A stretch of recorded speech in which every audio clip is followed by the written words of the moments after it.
didn't look at the chapter, then you will take a pipe, lay it on one side of the salvage cover. Your salvage cover is laid out flat. Make sure that the pipe is over, not inside, so it's not going to puncture it. Take another salvage cover, or another pipe pole, put it on that side. Roll them up. Okay, so now I've got a stiff, rigid side and a stiff, rigid side, and I've got a plastic water repellent chute. Okay, so now I can move it from where it's dripping in the ceiling over to maybe a bathroom, or maybe down some stairs. If they're stairs, it'd be metal stairs or concrete stairs, like in high-rise buildings, not your house. Draining water so towards a drain would also work. Or you can do it through a catch or a window, like this one says, or through a catch-all. So a catch-all can be constructed of a salvage cover, and basically you are making a tiny little wading pool out of the catch-all. You're just going to fold up the corners and the sides, tuck them in, so as water is rained down in there, it will kind of fill in and fill up. So you can hold quite a bit of water in those, but usually that's only a temporary fix. Obviously we need to do something with that water because it's just sitting there. So that's where the wet-dry bags that you can borrow from someplace, or mops and rags will come into place. So here is them constructing a catch-all. It's just going to be a salvage cover laid out, folded a certain way so it will collect the water. Again, the nice thing about salvage covers is you take them back to the station, you hang them over something, the water runs off it, and then later on, Alan, you take that side, I'll take this side, bring it off, put it up to the light, and take a look. Any holes in it? Duct tape is pretty simple. Way that we can cover up any holes in there. We can even get red duct tape, or green, or blue, or whatever else you might have. Yep. All right, splicing a chute to a catch-all, so that's just taking the chute and moving that water into the catch-all that someone else has created, and that's going to hold the water. We'll practice all of that stuff. Covering openings, again, that's not us, that's the boarding company, but the board-up company will come in there. Any windows that are not intact, they will put plywood over them. They will put plywood over the main door with hinges and a hasp and a lock. And they will then stop at the fire station and give us the lock, the key to the lock. So we now have control of the premises. If we want to go in and do our fire investigation, we can do that as long as the building remains intact. If someone broke through a window and messed up and took signs of arson or something like that, then obviously that spoils the investigation. But if it's in a neighborhood or a business on a road, typically that's not going to happen. It's going to be just fine. If the building were open, that invites people to go in there. But this is boarded up, so requires tools to get through or a lot of noise. Go ahead. So they would come after fire suppression, the board company? Board-up company, yeah. After suppression, when we are ready to leave and go from there. So the fire investigators would get there, and they would work with the board-up company. Sometimes you'll have to stay on scene for a little bit to wait for the board-up company, because we need to maintain control of the building. So if we leave, the building board-up company said, yeah, we should be there in 15 minutes, and we leave, and the board-up company gets there in 15 minutes, then anything we try to use for evidence is gone. Because, okay, so you maintain a chain of custody of that home, pretty much. What do you mean by pretty much? Well, we left when they were within 15 minutes. Okay, so anybody could have walked in there in the 15 minutes and dropped a gas can, or a cigarette butt, or matches, or anything like that, and yeah, okay, so there goes the case. So we need to maintain that custody of this building. Cleaning salvage covers, okay, guess what? Water and detergent, and if you have, Are you legally required to hire a professional board company to take care of us? you know, legally have to. Some fire departments do it themselves. If you're in a very rural area that doesn't have 24-hour board-up companies, that's fine. Or you can work with your insurance company. Your insurance company always pays the board up costs and things like that, but if for some reason they say, no, I can have a crew out here today to work on this, then they can come out, and that restoration company will be responsible for it. But you don't want your house to be open for, because it's not gonna probably happen in one day for that period. So you do wanna have some security to it. I'm just wondering, can you just do what the board up company does yourself, like some plywood in the windows and the door? Yeah, if your tools aren't damaged by the fire, if you have some plywood on scene that you wanna do, but, you may not get that cost back, because you can't show me a receipt that you bought it, you might have had the stuff there. Whereas a board up company, they turn that into the insurance company and that gets paid. So, my guess is you're gonna have some other stuff to deal with after a fire. Why do board up as well? You've got to contact your credit card companies and your work and your place of employment and just all these different things that have to happen. A lot of work. So cleaning salvage covers, broom, mild detergent for the tough spots, and water when you're done. Synthetic covers don't require as much maintenance, can be folded wet, but better let them dry first, so I don't know why they said that. But if it's a canvas cover, it definitely has to dry before you fold it up and put it away, because it will rot, mold, mildew, all that nasty stuff. Canvas, bad. Okay, we don't use it anymore. All right, so repairing salvage covers, inspect for holes, mark the holes, repair holes with tape or patches. So patches was kind of what we used for the salvage covers, like a hole in your jeans. Well, some of you guys like holes in your jeans now. You've been buying that way. But back in my day, if you had a hole in them, then mom would usually sew a patch over them. But now with the plastic duct tapes, simple, easy. Preserve evidence at the scene. It's responsibility of all firefighters and fire officers at the scene to try to preserve any evidence of the cause of fire. Okay, notice I did not say arson. I just said the cause of the fire. Scene security, so help protect evidence to ensure it's not damaged, altered, or removed is the first step in establishing chain of custody. So we can get into any building that's on fire legally. We maintain control of that building until it needs to be passed off to someone else. And then that's why you can have your board up company come in while you're still there and board everything up, and they can hand you a lock with keys at the end. If you're gonna be there for a while, if your investigator is already there and he's working, that's fine. But we do want to have that scene secured so no one can go through the house or the building and alter stuff or steal stuff.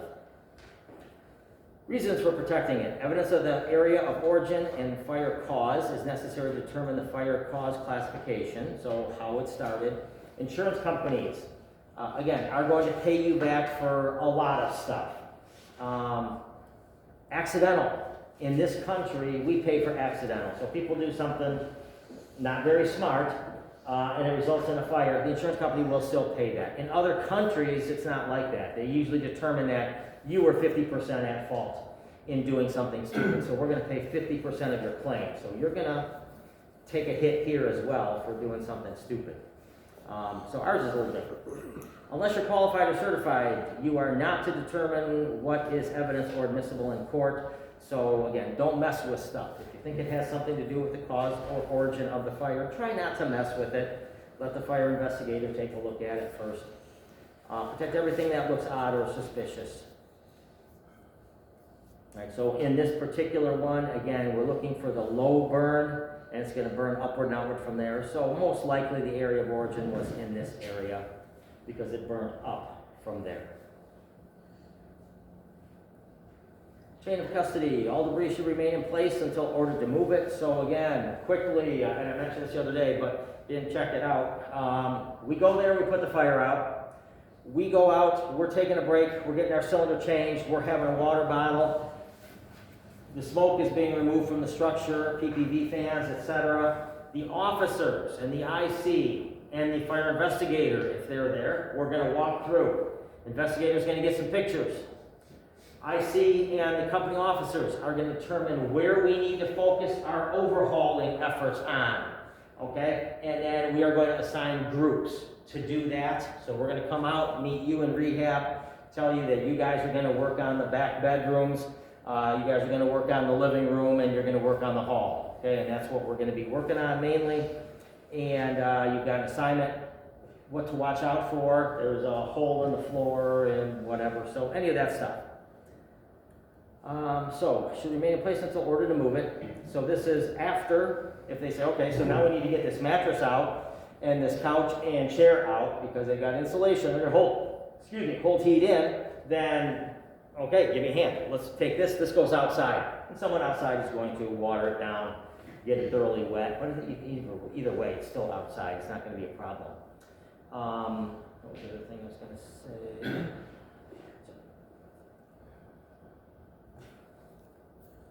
I lost it. I'll come up with it.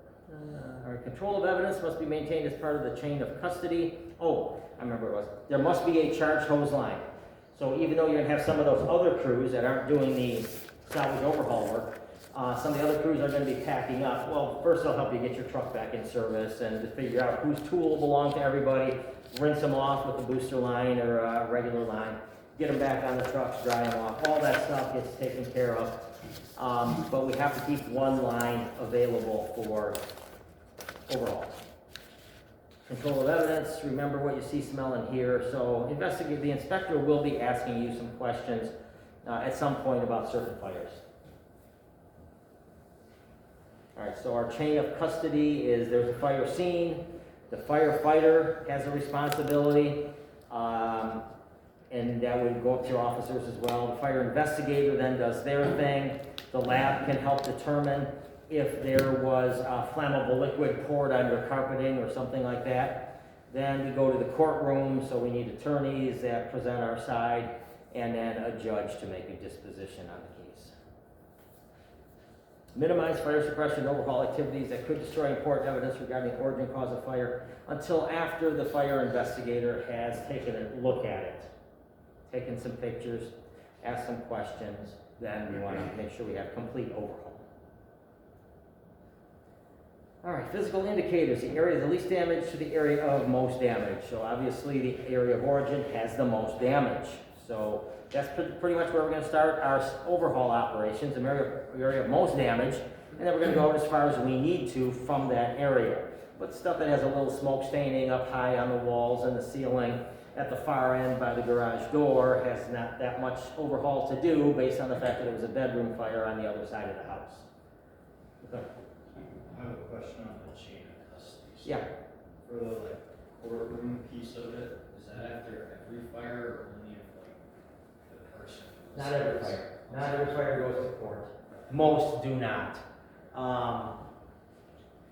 If we determine that it was a overheated appliance, okay, then there's going to probably be some shuffling off between the company that made the item and the insurance company that has to pay to get your house back to where it goes. But they both have investigators that will look at it separately than us to try to figure out, because this could be a several $100,000 claim that they're fighting for. But let's just say something simple. I was burning a pile of leaves outside of my kitchen and it caught the curtains and part of the kitchen on fire. Okay, well, there's no one to sue on that one in this country, so we're going to put the fire out. The insurance company is going to look at the damage. They're going to put in to have it repaired and returned to normal, and it's going to come back to me. So that's never going to go to court. But if we see multiple points of origin and it looks like there was an arson involved, then that's one that very likely could go to court. Good? Lasers. Yes. We're done. Do firefighters ever get called in to speak at court about the, Yeah, what you did at a scene and things like that, yeah. So, attorneys can interview you at the station is fairly likely. You're gonna have that happen several times in your career about certain calls. Sometimes they're gonna call you down to a attorney's office or a court to state what your involvement is, and sometimes if they determine that that is an important piece of evidence, you'll have to go to court. So you get a subpoena, you let your officer know you'll be off duty for that point in time, or paid if it's on an off day, and you'll go to court, and then you'll have to testify for what you can. But some of these things are, it's so far down the road. I mean, even a year later, it's like, oh, can you tell me what you did at that fire at this address? No. You know, so that's where your investigator has to come in and let you know that you might want to write some notes down on this one. This one looks like it could end up in court. So, you know, your vehicle fires, probably not. Your dumpster fires, probably not. Your little stupid fires, probably not. But some of them are going to stick out as these are different. So maybe make notes on some of those. All right. Area of origin. So this is silly stuff. Identify witnesses. So they'll tell you that sometimes, yep. Sometimes they'll tell you for an area of origin that, or witnesses, that sometimes you'll see the same person show up at fire after fire. That's the one who started them because they want to know what's going on. They're vested in it. I don't know anyone who's got time to look around at crowds and, you know, pick out people who are there and stuff like that. It just doesn't happen. We don't have enough call volume for that to happen. But identify witnesses. Yep, we're going to need to talk to you. The fire investigator's already been called, so if you don't mind, I'm going to have you stick around for a little bit and talk to them. Okay, I was the neighbor when this fire broke out. Okay, have you talk to the fire investigator when you get here. I was the one who called 911 when I first saw flames. Can you talk to the fire investigator and let them know? Okay, and in the meantime, if they say, no, I'm leaving to work in 5 minutes, talk to the IC. Okay, so that way you've done your due diligence to try to get them where they need to go. But identify witnesses if there are any there, talk to them, make sure that they are heard. Is there a national organization that would determine if an appliance is unsafe, like if an AC unit caught fire, and they would determine that, yeah, this is unsafe, and they would have a massive recall, like... Now recalls, yes, that's your CPSC, Consumer Product Safety Commission. So when I do a fire report for a dryer fire that we went on, and then everyone else does, and it turns out, because they want the make, model number, serial number, all of that dryer. So if it turns out that Amana dryers made between this year and this model, are all having a lot of fires, okay, this is the average amount, and this is this one, then they're going to put out an alert that there's a recall. So buy a new one, or they have to bring that in and have it fixed, they'll send someone out, blah, blah, blah, that kind of stuff.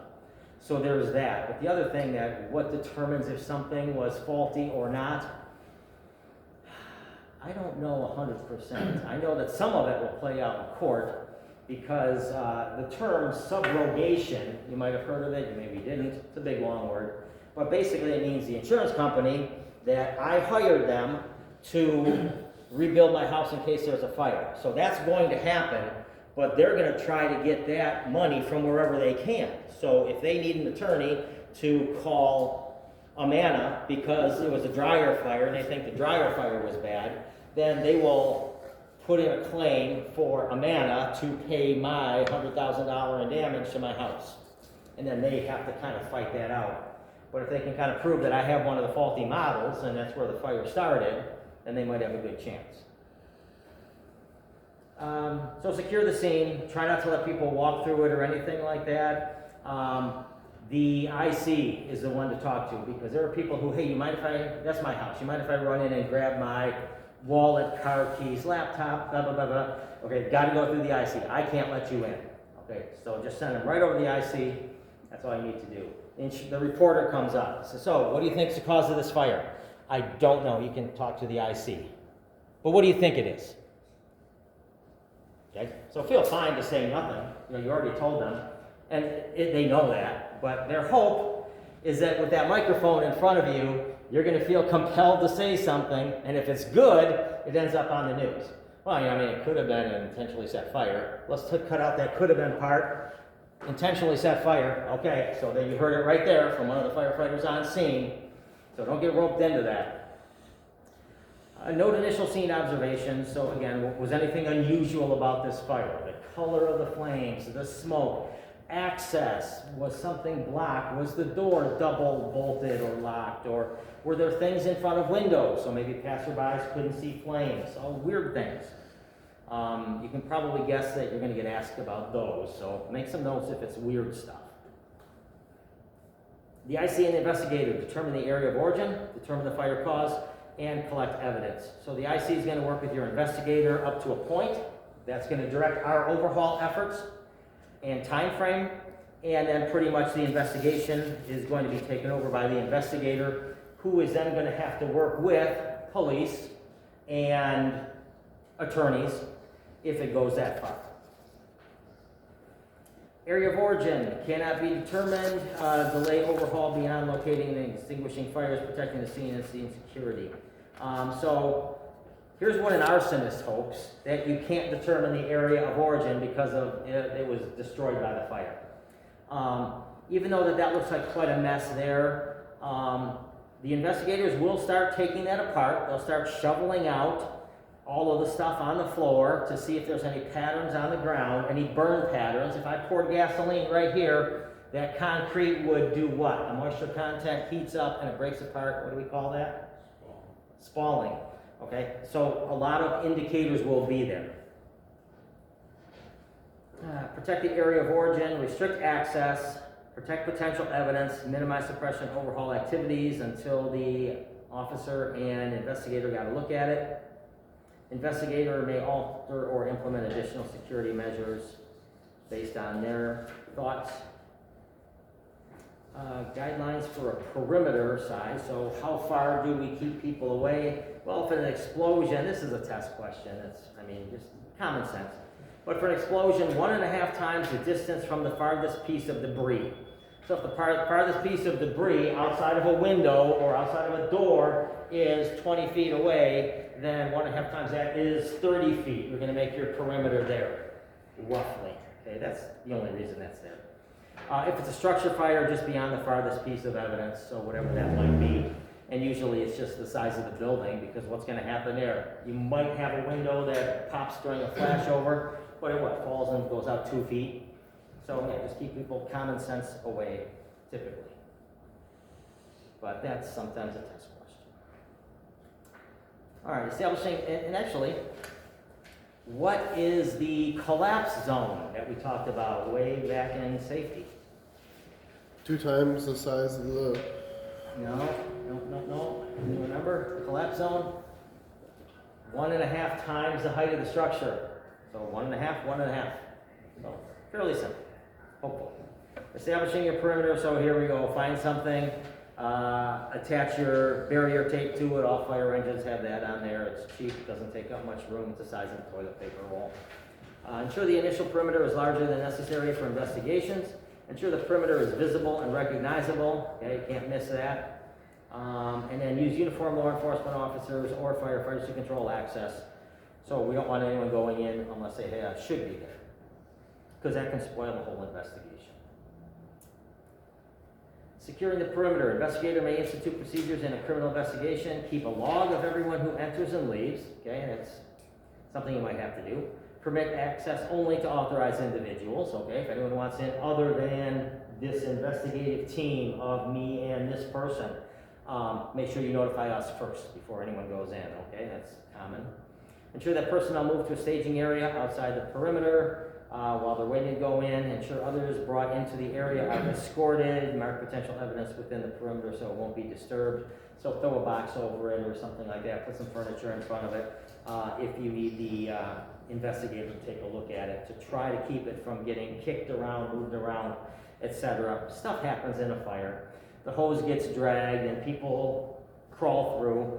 So it's not going to be perfect, but if you know something that obviously a gas can inside of a home, how often is that normal? 0. Okay, so that's something, got a gas can over here. Okay, so let's switch to the left wall, okay, or something like that. Secure the structure. Once the investigation is complete, the structure can be secured and turned over to the owner